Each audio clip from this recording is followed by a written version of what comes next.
I think you're a water boy, Don't switch up. water boy for patriarchy and capitalism and whatnot, right? And sort of regressive ideas about manhood.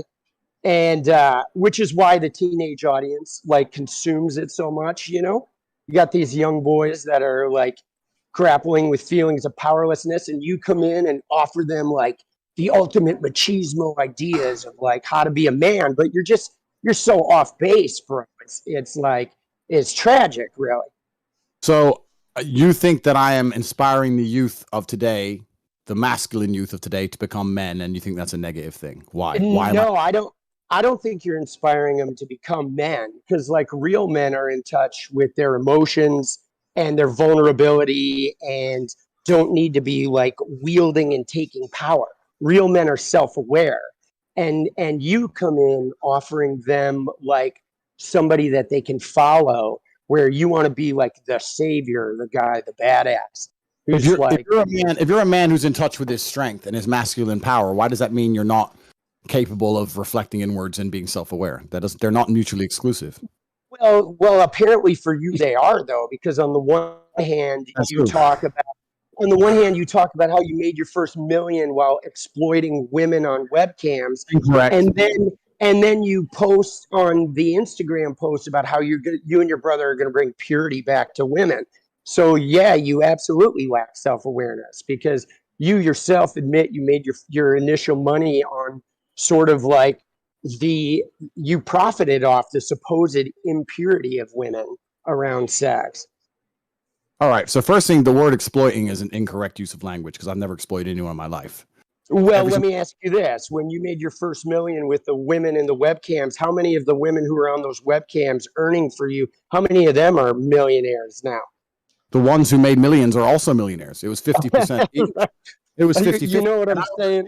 I would argue the point here, sir. I would argue the point here that when a girl worked for me, it was 50-50. If you work for nearly any other business in the world, you do not get 50% of the takings. If you go work at McDonald's and you ring up a register for an hour, you do not get 50% of that register. So that is a lie. Most companies pay you less than 1%. So to sit here and say that I was exploiting people is absolute fallacy. So that's the first thing. It's like... So that's the first fallacy. I've let you talk. Now it's my turn.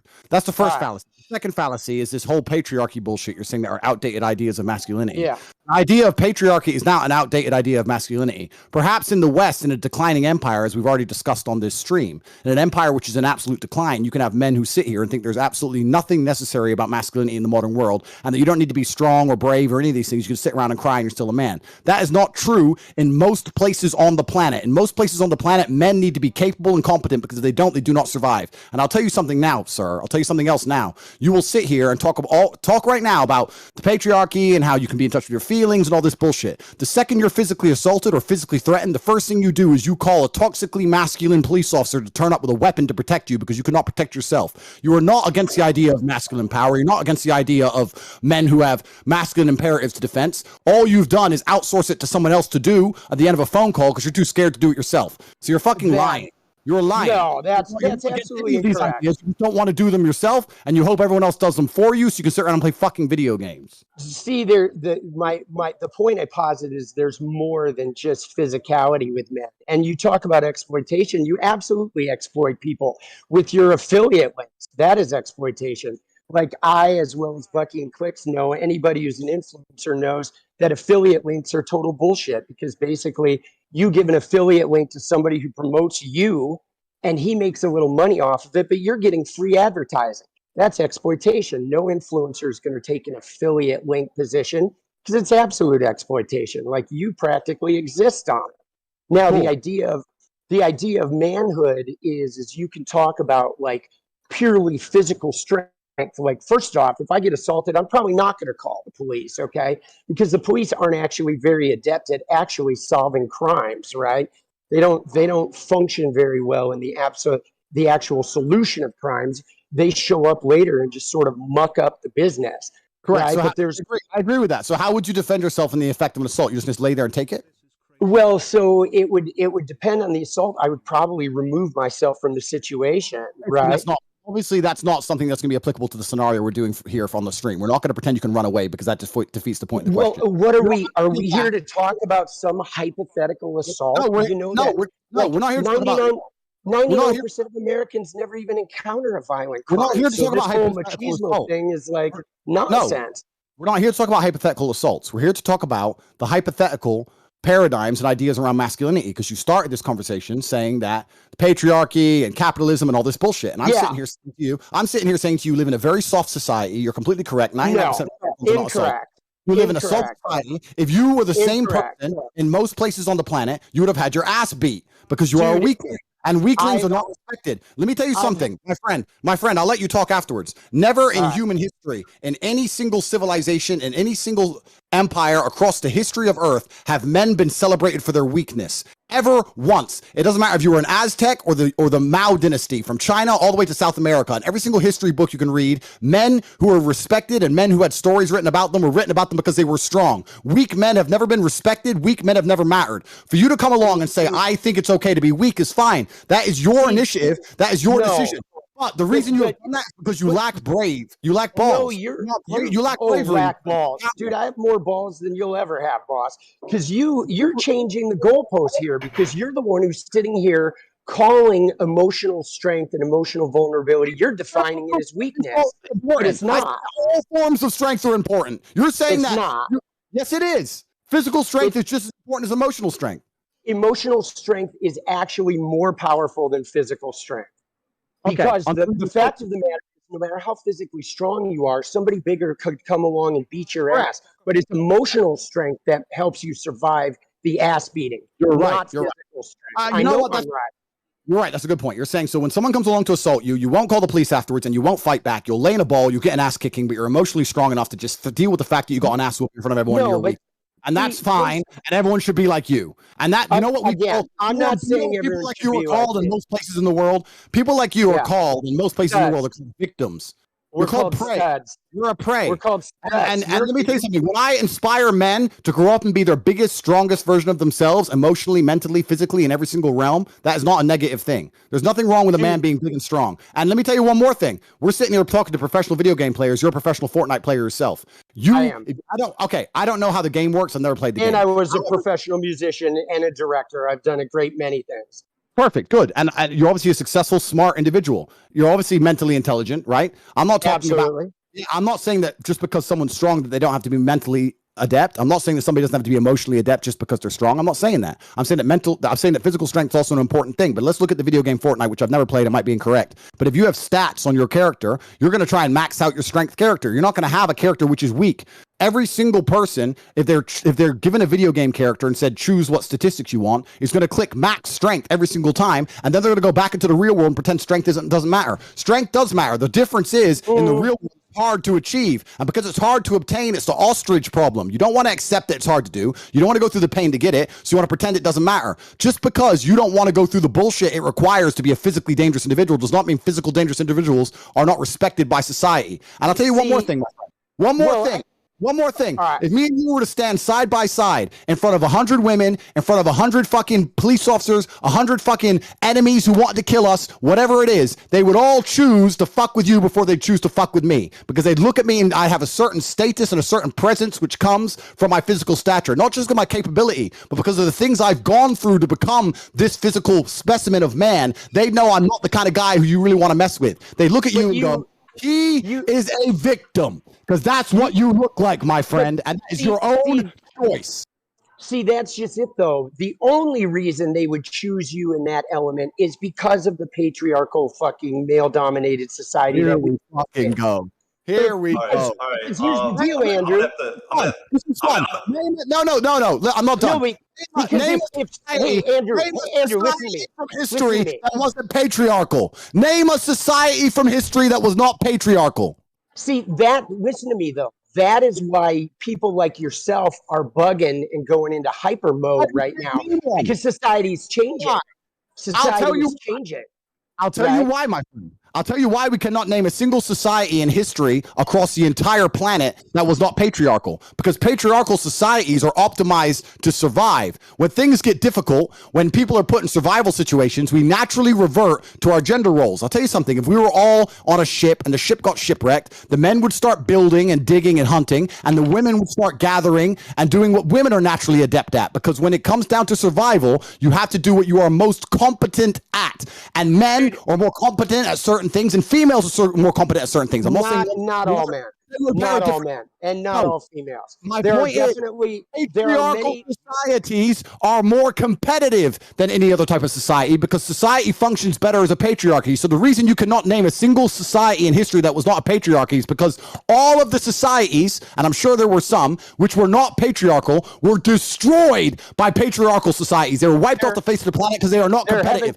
There haven't been any yet. Books to read. They do not have monuments to find. And the point I'm making is that in the harsh reality of ultra competitiveness, only patriarchal societies can survive. So the reason you cannot name one from history is because all the ones that tried this idea that you're trying to purport were destroyed in real time. And in the West, in America, as we stand right now in America, which I wouldn't even call it a patriarchal society because it isn't, because females have more rights under the law than men. Oh my God, bro. They do.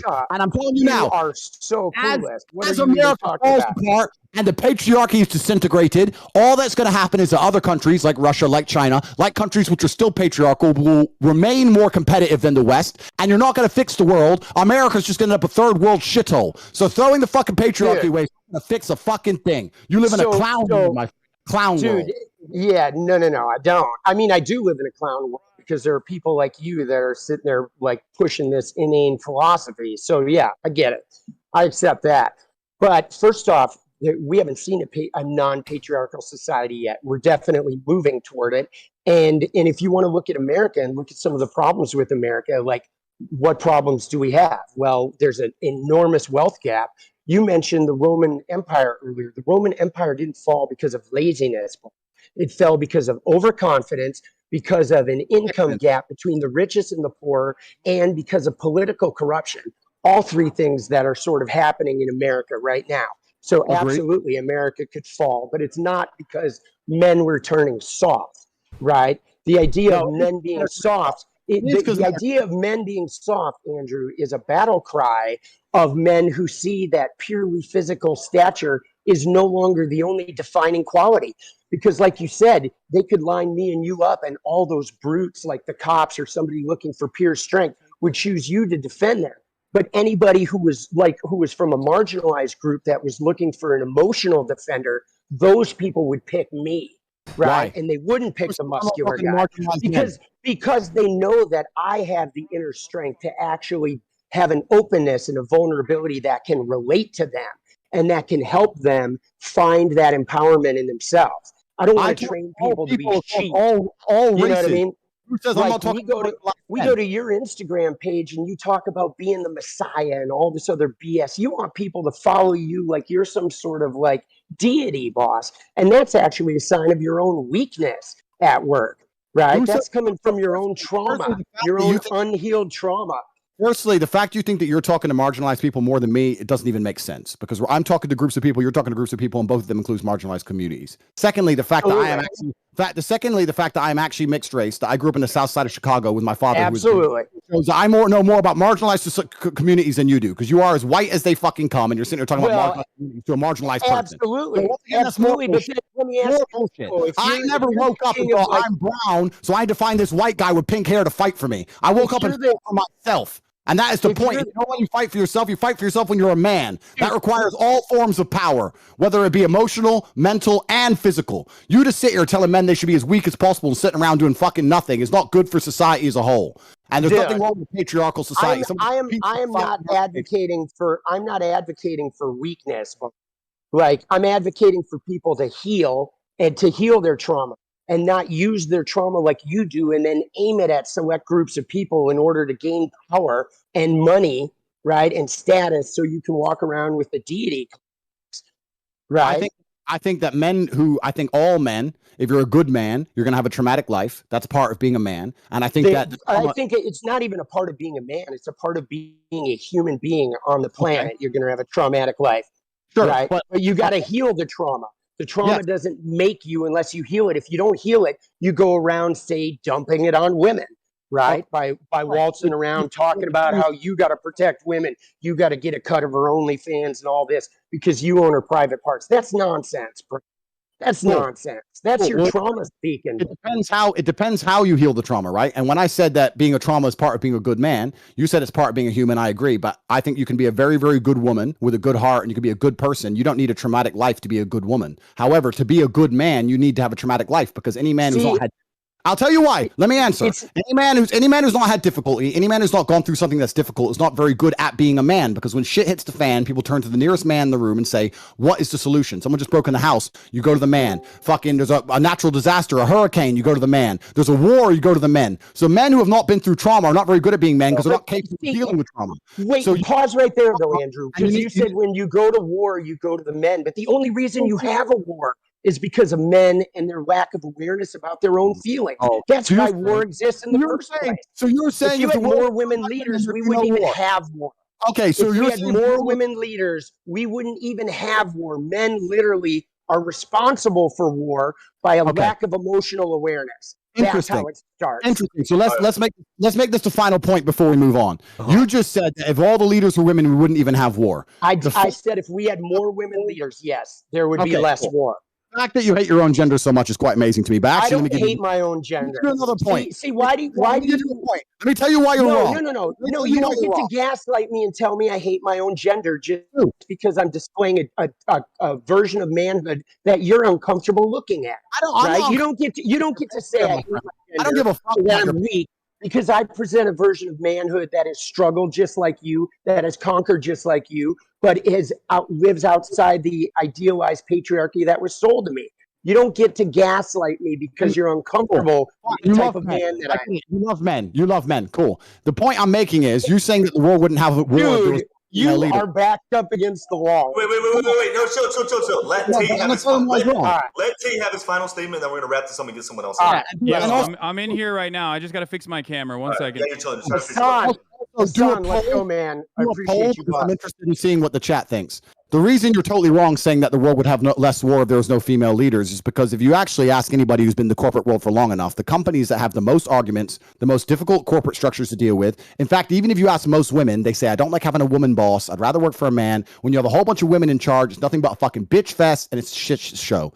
Every single fucking person who's ever worked in corporate knows that. Every single person who's ever worked in the world knows that women actually, as beautiful as they are, and they're good at lots of different things, they would they would prefer to work for a male boss because it's a stronger, more clear leadership structure. Having a bunch of women in charge of countries is not going to make a fucking peaceful world. And the fact you believe that shows your entire mental model's fucked. Dude. I'd like to actually put a poll in the chat and let's see who agrees with you. Why will we take a poll in the chat? Of course, teenage boys are going to agree with your hyper idealized manhood.